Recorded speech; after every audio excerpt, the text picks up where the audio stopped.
Okay, here's something very painful to me. This is the signboard of my um Seventh-day Adventist church where I learned the Bible and became baptized. Hard to see. There's the front of it. A big beautiful old A-frame. And wow, so many memories here. Church I've been ostracized out of without being accused of anything on a biblical basis, like what I might have done. And here in the background is my friend Roy's pickup. Roy and his family are some of the oldest and dearest friends I've ever had in the church. And his truck is here oftentimes when he's out on the road with his big semi-truck. That's his Lincoln pickup up there. It's interesting because last time, it's often parked here. The last time I came through, the last two times it was here and I saw it.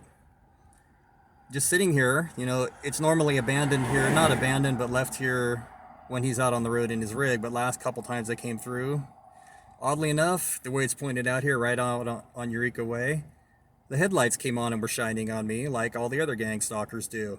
And it was weird because no one should have been here because he should have been out on the road. So apparently someone was given the keys to his truck just so they could stalk me with his headlights. So it's really sad.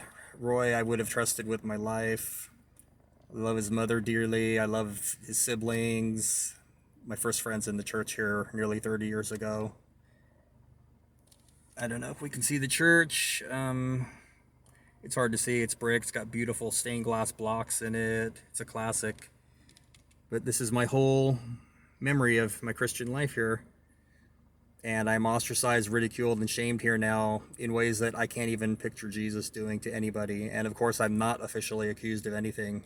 But the last times I've been here, I've been so ridiculed and ostracized. And all the years before that, nothing but love and grace.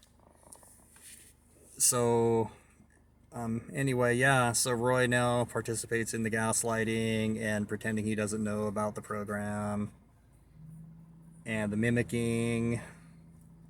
And it really hurts because there were a few people I thought were my genuine Christian brothers. I've known him for over 25 years.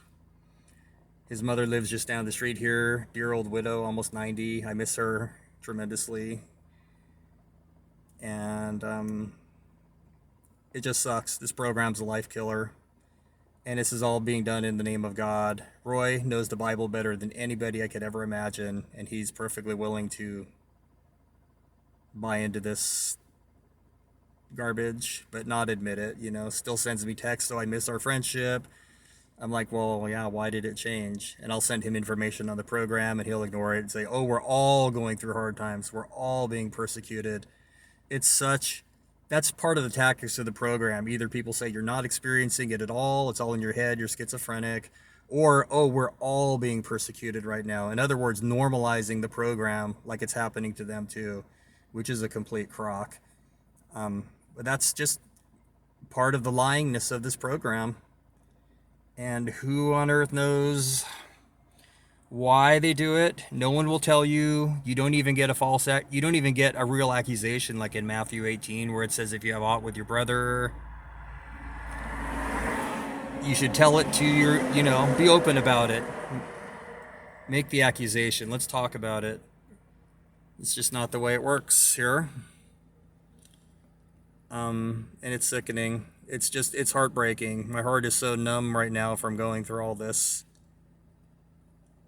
But that's just the way it is, and the Lord seems to be not having any chastisement for any of these people doing this to me, so maybe I am as guilty as they say I am, and I just have a blind spot or something. But right here where I'm shining the light, behind there is the pastor's office. I was last in there 2 years ago when the targeting started. I didn't know what was happening to me. I was asking for help. I didn't know if I was being attacked by demons or whatever. And that was my last contact. 2 years time. Loyal church member for over a quarter century. I don't even have the luxury of a phone call to ask if I'm alive, dead, suffering. They know I'm missing and suffering. No desire to go find the lost sheep, that's for sure. They pretty much act like I am the Achan of the camp that needs to be stoned in a modern way. And that's what this targeting program is. It's a modern day stoning. It slowly just smashes you to death. However, back then they at least gave them an accusation and a verdict. So basically this really is John 16:2. I thought that was going to be like Christians getting persecuted by heathens in the last days, but I'm getting that from my own church. Getting put out of the synagogue, and they believe that killing me is doing service to God.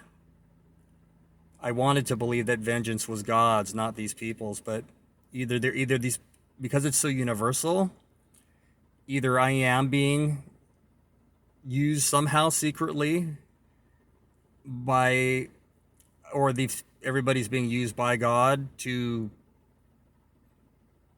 discipline me or punish me, or I don't know, they think I deserve it, or they're being electronically mind controlled with V2K, or the devil. I don't believe the devil could possess scores of Christians all at once to do these nasty things to me, though.